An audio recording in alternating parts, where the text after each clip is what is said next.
السلام عليكم ورحمة الله وبركاته. أعوذ بالله من الشيطان الرجيم. بسم الله الرحمن الرحيم. سيجعل الله بعد عسر يسرا. سيجعل الله بعد عسر يسرا.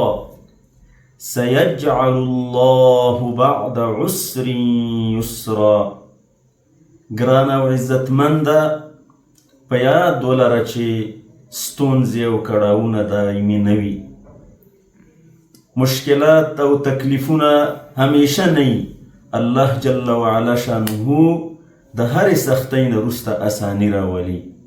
نو مطمئن او ډاډه اوسه په ژوند کې کله هم ورخطا نشي او د الله تعالی دې زیري ته سترګې په لار اوسه چې سيجعل الله بعد عسر يسرا.